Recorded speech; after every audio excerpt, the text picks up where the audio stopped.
ও গাঙ্গুলি দা, chicken mutton বাদ দিয়ে পাতলা পুতলার মধ্যে কিছু হবে? হ্যাঁ হবে তো, রুই মাছের নিরামিষ পাতলা ঝোল চলবে। রুই মাছের আবার নিরামিষ ঝোল? হ্যাঁ হবে না কেন, খাসির মাংসের যদি নিরামিষ ঝোল হয় তাহলে রুই মাছ আবার লাইনে কেন দাঁড়াতে পারবে না? ওকে তো আগে দাঁড়াতে দিতে হবে, কেননা ও হ্যান্ডিক্যাপ। খাসির 4টে ঠ্যাং আছে, ওর একটাও নেই। তাহলে দেখাও দেখি।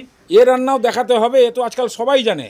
তবে অবশ্য সবাই সব কিছু নাও জানতে পারে। তবে এসব রান্নার মধ্যে না একটু সবজি টবজি পড়লে ভালো লাগে। আমি আজকে আলু ফুলকপি দিয়ে দিলাম, সবজির দাম কমলে পরে তোমার যা খুশি তাই দিয়ে দিই। আর যদি এগুলোই দাও তাহলে এরকম ভাবে কেটে নিও। তারপরেই ধারাক করে একদম 2টো টমেটো, ঝাল অনুযায়ী কাঁচা লঙ্কা, সামান্য একটু আদা মিক্সিতে ফেলো। এই সময়তেই এর মধ্যে দিয়ে দাও হলুদ গুঁড়ো, 1 চামচ জিরে গুঁড়ো আর 1.5 চামচ মতন ধনে গুঁড়ো। এগুলোকে ভালো করে পিষিয়ে দিলে না এই রসের মধ্যেই গুঁড়ো মশলাগুলো একটু পাকাপোক্ত টাইপের হয়ে যাবে। তাহলে এদিকে মোটামুটি কমপ্লিট। এবার মাছের গায়ে নুন আর হলুদ দিয়ে খালি হোলি খেলাটা কমপ্লিট হয়ে গেলেই এবার কড়াইতে এমন পরিমাণে তেল দাও যেন এই মাছ ফুলকপি আলু সব এক তেলেই ভাজা হয়ে যায়। তেল কিন্তু একদম ফুল হিটে গরম হবে, না হলে আবার মাছ দেওয়ার সঙ্গে সঙ্গে ও কড়াইয়ের প্রেমে পড়ে যাবে। তারপরে তুমি ক্লাবের ছেলেদের ডেকে নিয়ে এসে পেঁদাও অথবা নিজেই খুন্তি দিয়ে পেঁদাও, ও কেউ কাউকে ছাড়নেওয়ালা নেই। আর তেল পুরো হিটিং থাকলে এরকম ভাবে খুন্তি দিয়ে ব্যাটিং করে আরামসে তুমি মাছ ভেজে তুলে নিতে পারবে। এবার ফুলকপি, এর মধ্যে আর নুন হলুদ দেওয়ার দরকার নেই, কারণ তেলের মধ্যেই ভরপেটটা আছে। নাড়াচাড়ি করতে করতে কপির গায়ে যখন ট্যাটুর মতন স্পট চলে আসবে তারপরেই আলু।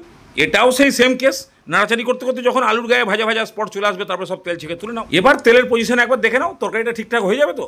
তাহলে 3টে শুকনো লঙ্কা আর 1 চামচ পাঁচফোড়ন দিয়ে হালকা ভেজে নিয়ে বাস দিয়ে দাও এই টমেটো পেস্ট। বাটিটাকেও একটু ভালো করে ধোলাই করে কড়াইয়ের মধ্যে দিয়ে তারপরে 1 চামচ মতো কাশ্মীরি লঙ্কার গুঁড়ো আর পরিমাণ মতো নুন দিয়ে এবার এমনভাবে কষাও যেন মশলা থেকে তেল ছেড়ে দেয়। আর এক কথা বারবার ভালো লাগে না, মানে পাতাল থেকে যখনই এরকমভাবে তেল উঠবে তখন আলু ফুলকপি। এবারে 5-7 মিনিট মশলার সঙ্গে খুব ভালো করে কষিয়ে নিয়ে তারপরে পাতলা করার জন্য জল ভালো করে এগুলোকে মেশাও। ঝোলের মধ্যে একটু নুনটা টেস্ট করো, একটুখানি চিনি দিয়ে দাও টেস্ট বাড়ানোর জন্য।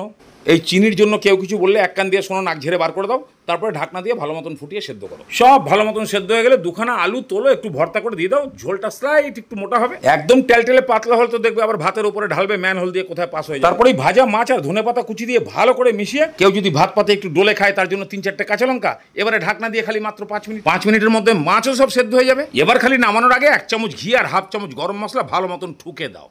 ভালো করে মিশিয়ে দিয়ে একদম সং ঢাকনা, সেন্ট ভেতরেই থেকে যাক, একদম ভাত পাতে খুলবে। আজকে আর আমি খাওয়া দেখাতে পারলাম না, এইভাবে একবার নিরামিষ রুই মাছ বানিয়ে দেখো, হেভি টেস্ট।